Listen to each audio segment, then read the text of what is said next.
Hey guys, Trudy here from It's a True Story, and today we're going to do something together that I've been doing here at the It's a True Story since the very beginning.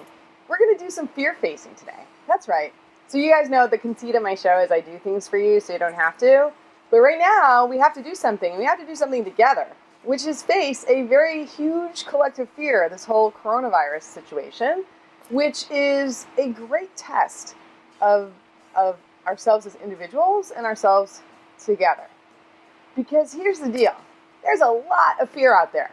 So much fear. It's crazy. So much fear it makes me think about a story I once heard, which is about a grandpa and his grandkid, and decided it was time to teach the grandkid a little life lesson. So one night, grandpa says to the grandkid, "Hey kid, I don't want to scare you or anything, but right now, inside of me, there's a giant battle waging. It's two hungry wolves, and they're desperate. They're desperate, and they're battling each other like crazy.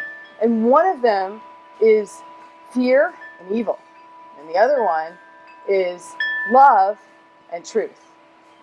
And the little kid, who's totally scared about this whole idea of Grandpa and the wolves, says, "That's so scary, Grandpa. Who's going to win?" And Grandpa says, "Whichever one you feed." Right? So right now, I feel like as a collective, we're kind of feeding that hungry wolf, the one that has fear and evil and falsehoods, all wrapped up in one. And so I'm going to challenge you guys to join me in going with the other wolf, putting our money down on love and truth. Love and truth. Because that's the thing about fear, right? So fear is, in a lot of ways, just false evidence appearing real. So it's up to us to decide what the truth is. So I'm going to tell you what I think the truth is right now, and what can help us all get through this really hard and scary time together. So the first truth is, don't abandon the things that serve you well, right? So stay doing all the things that make you feel healthy and strong, like sleeping well, like eating right, like exercising, like taking care of your head. So that leads me to the second thing. And this is the one that I always like to talk to you about here. And there'll be some links down in my description to recent videos I've done on managing your stress and managing your anxiety, using deep breathing exercises, using grounding exercises, and using meditation. Meditation, in general, look, our brains came this way.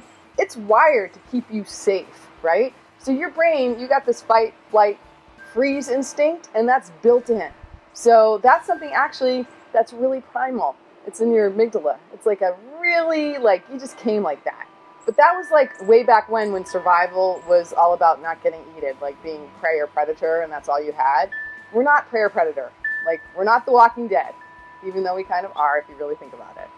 So calming those inner voices, calming that, instinctual fear factor in your head is actually something that you have to actively take on. Or I recommend it, because as a person who's had anxiety her entire life, it's the one thing that really works for me. So it's just as simple as closing your eyes. It's as simple as breathing. I do a mantra-based meditation. Explore it. If there was ever a time for you to think about meditation, now would be it.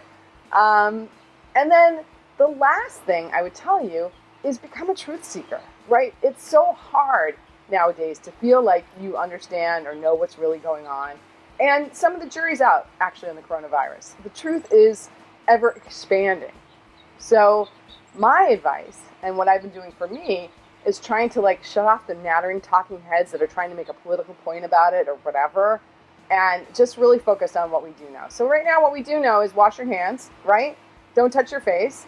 And it's really a cough. So all the people manically buying up toilet paper, that's a different kind of flu. I'm just letting you know. So maybe you don't need to do that. And that's it. That's the bottom line. I guess I'm just saying, remember, what you feed is where you're going to be. That's your day-to-day life. So, you know what? Feed the right wolf, you guys. And if you like what I'm doing here, please come back. I'm here at least a couple Thursdays every month. And please like and subscribe. It's so good to have you here. It's so good that I will tell you there is strength in numbers. And when we all come together to support each other through this really hard time, you know what? The right wolf wins every time. So that's all I got for you guys. We'll see you soon. Bye.